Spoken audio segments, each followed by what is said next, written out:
Olá pessoas, eu queria começar esse vídeo agradecendo a todo mundo que compartilhou o vídeo que eu postei na semana passada, que foi o comemorativo de 1 ano do canal. Eu acabei mandando o vídeo também para o Matheus, porque ele fez muita parte do todo o processo do que eu falei no vídeo passado, e ele mais uma vez foi um super querido, respondeu agradecendo pela homenagem e pela consideração que eu tenho pela pessoa dele, pela importância que ele teve na história. Mas ainda está em tempo, quem quiser ainda pode ir lá pegar o link do vídeo de semana passada, que é um vídeo realmente muito especial para mim, pode continuar compartilhando, porque eu vou ficar muito feliz. Mas no vídeo dessa semana, a gente vai estar tratando sobre uma temática que envolve um pouco o que o Trevisan falou nessa edição que a gente vai estar vendo aqui, e que é um pouco a respeito de um assunto que muita gente não quer falar sobre, como que a gente cuida das crianças LGBTs. Mas antes de a gente começar o capítulo, já vou pedir o de sempre. Desce aqui, se inscreve no canal, já deixa aquele like, ativa as notificações para a gente começar mais essa empreitada. Projeto Diário Visual, hoje em questão, capítulo 54, onde aprendemos a nos entender e amar como somos. Antes mesmo de nascermos, os famosos chás de bebê já começam a pré-definir os possíveis distúrbios psicológicos que estarão por vir nos LGBT. Sem contar as fanfic que muitas mães criam, com as suas melhores amigas quando elas engravidam juntas, de quando os filhos nascem, falam: ah, e o seu filho vai ser o namorado da minha filha, seu filho vai ser o namorado do meu filho, e essas coisas do tipo. Em Olho no Olho, o Trevisan trazia em Homossexualidade como Pedagogia a grande dificuldade em entendermos quem somos, crescendo, vivendo e sendo instruídos numa sociedade fundada majoritariamente no heterossexismo. O que não estiver aí enquadrado transforma-se em perigoso desvio. E nós sobramos com nossos medos e inseguranças até adquirirmos maturidade suficiente para desconstruir, se é que conseguimos. Enquanto homossexuais, a gente se sente vivendo no exílio, dentro de sua própria terra. A verdade é que a diversidade nunca está em pauta. Enquanto meninas são cobradas de serem femininas e se apaixonarem por meninos, os rapazes são cobrados de assumir a postura máscula exigida pela sociedade e nunca podem se imaginar fazendo algo diferente disso. Mas afinal, quem transmite para a criança LGBT a normalidade de ser quem é e ter contato com a naturalidade de seus sentimentos? Esse assunto continua sendo bem delicado até os dias de hoje, ainda mais com o atual quadro sociopolítico do nosso país. Mas é muito importante quebrar esses padrões de imposição que possam levar as crianças a pensar que estão fazendo algo errado, pelo simples fato de expressarem genuinamente suas inclinações relacionadas à identidade da sua própria orientação sexual. Ressignificar essa ideia de que existem coisas de menino e coisas de menina já é um grande passo para que muitos se sintam mais confortáveis com suas próprias escolhas, construindo assim seres humanos mais saudáveis e com uma percepção muito mais realista sobre quem são, sabendo que não tem nada de errado em viver a sua verdade. E agora a pergunta do Rafa. Que conselho você daria para o Rafael de 7 anos de idade? Eu acho que todo conselho que eu pudesse dar, acho que não mudaria muita coisa. Porque, por mais que hoje, com quase 40 anos, eu tenha tanto conhecimento a respeito de tudo que eu passei e de onde isso me trouxe, eu acho que falar isso para o meu eu de 7 anos não ia anular o fato de que ele teria que ter força suficiente para passar pelas coisas que ele iria passar da mesma forma. Por mais que eu dissesse para ele que tudo vai ficar bem, que lá na frente vai ter um Rafael muito mais maduro e com a cabeça centrada e que não vai saber lidar com as maldades e as malícias do mundo, mesmo assim ele teria que lidar com o bullying que ele lidou o tempo inteiro, ele teria que ser forte o suficiente, porque muitas vezes não era nem ele que se punia tanto, era mais os fatores externos. E por mais que ele tivesse a ciência de que lá na frente tudo ia ficar bem, eu acho que não ia ser o suficiente para ele essa certeza, porque ele iria continuar passando por aquilo.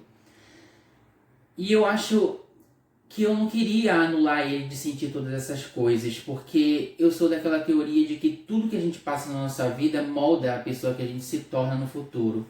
Então, se hoje eu sou a pessoa que eu sou, tenho a mentalidade que eu tenho, a maturidade, as feridas psicológicas que me fizeram crescer e amadurecer, é graças a esse Rafael também que teve força naquele momento de ser tão frágil, passar por aquilo e ter se fortalecido ao longo desse tempo. Então, eu poderia sim tentar ajudar ele, mas eu acho que em todo esse meu pensamento, aquele Rafael me ajudou muito mais no Rafael que eu sou hoje do que eu posso imaginar.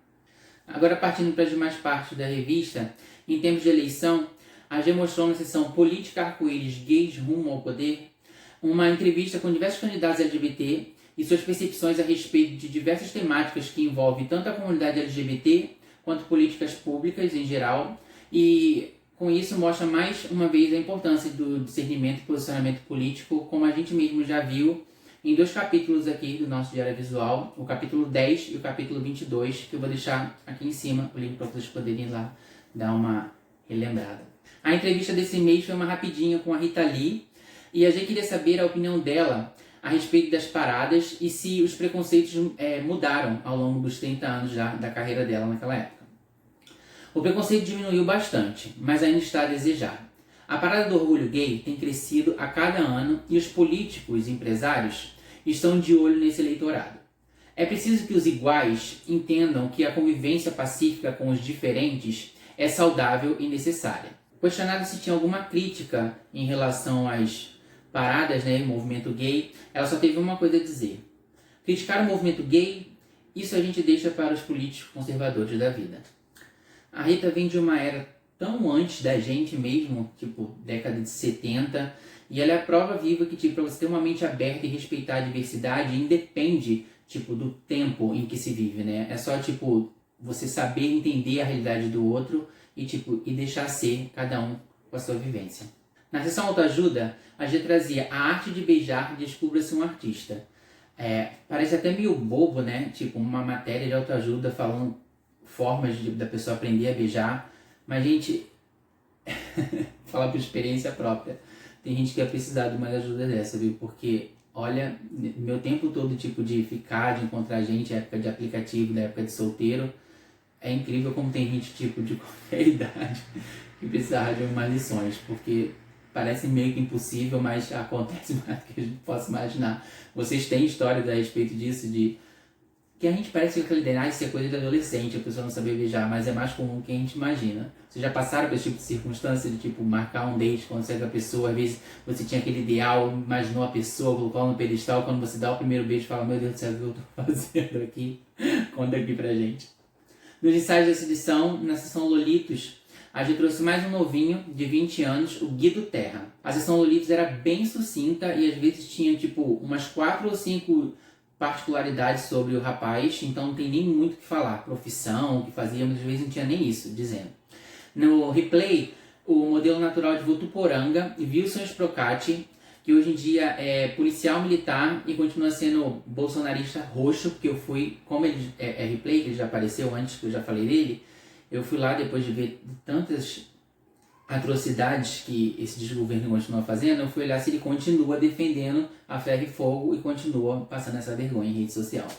Em contrapartida, o desejo dessa edição foi o modelo e personal trainer Cláudio Pinheiro, que atualmente, 20 anos após posar, continua com a mesma boa forma e, além de ser um aliado, também é opositor ferrenho dessa desgraça de governo federal. E quando eu descubro que esse tipo de rapazes também posaram para a revista, chega a dar um respiro de alegria. Porque, sinceramente, a gente vê o oportunismo de tanto homem escroto que se propôs a posar para a revista e não tem, até hoje, nenhuma empatia pela comunidade LGBT. O ensaio de capa foi com Rogério Rolim, modelo e ator, natural da pequena cidade paulista de Tapetininga. E pelo Instagram dele eu pude ver que ele não mudou muita coisa ao longo desse tempo todo, mas eu lembro que um tempo atrás, fazendo a pesquisa para escrever pro canal, eu fui olhar e aparentemente ele era mais um que estava de acordo com o que anda acontecendo no governo federal. Eu não sei se ele continuou com a mesma mentalidade, porque ele não posta coisas que é tão incisiva e tão direta a respeito, a gente vê nas entrelinhas. Mas enfim, né? Já era de se esperar. E assim a gente termina mais esse capítulo. Então, gente, eu sei que depois de um ano de canal, já analisamos tantas revistas aqui, ainda tem muitas mais por vir, mas às vezes algumas temáticas, não é que elas sejam repetitivas ou repetidas, mas poucas coisas às vezes que mudam, então eu tento só dar uma nova perspectiva a respeito de um mesmo assunto. E às vezes eu acho que alguns capítulos ficam um pouco mais sucintos. Aí nesses capítulos eu vou me preocupar em falar mais para mostrar, matar mais curiosidades do que tinha dentro do próprio editorial da revista. Como foi esse caso, que esse capítulo acabou ficando um pouquinho mais curto. Mas conforme a revista for tendo temática que é parecida com o que já aconteceu, para não passar em branco ou fazer uma coisa que não tem a ver, para deixar vocês cientes do que tinha naquela edição, eu dou uma passada ou um texto a respeito só para mostrar alguns pontos diferente do que a gente já tem falado pro canal, para não ficar nada repetitivo aqui pra gente. Então, espero que vocês tenham gostado do capítulo dessa semana. E antes de ir embora, eu vou pedir para vocês fazerem de sempre, descer aqui, se inscrever, deixar aquele like, ativar as notificações. Como sempre, meu Instagram está aqui embaixo, se vocês quiserem interagir por lá.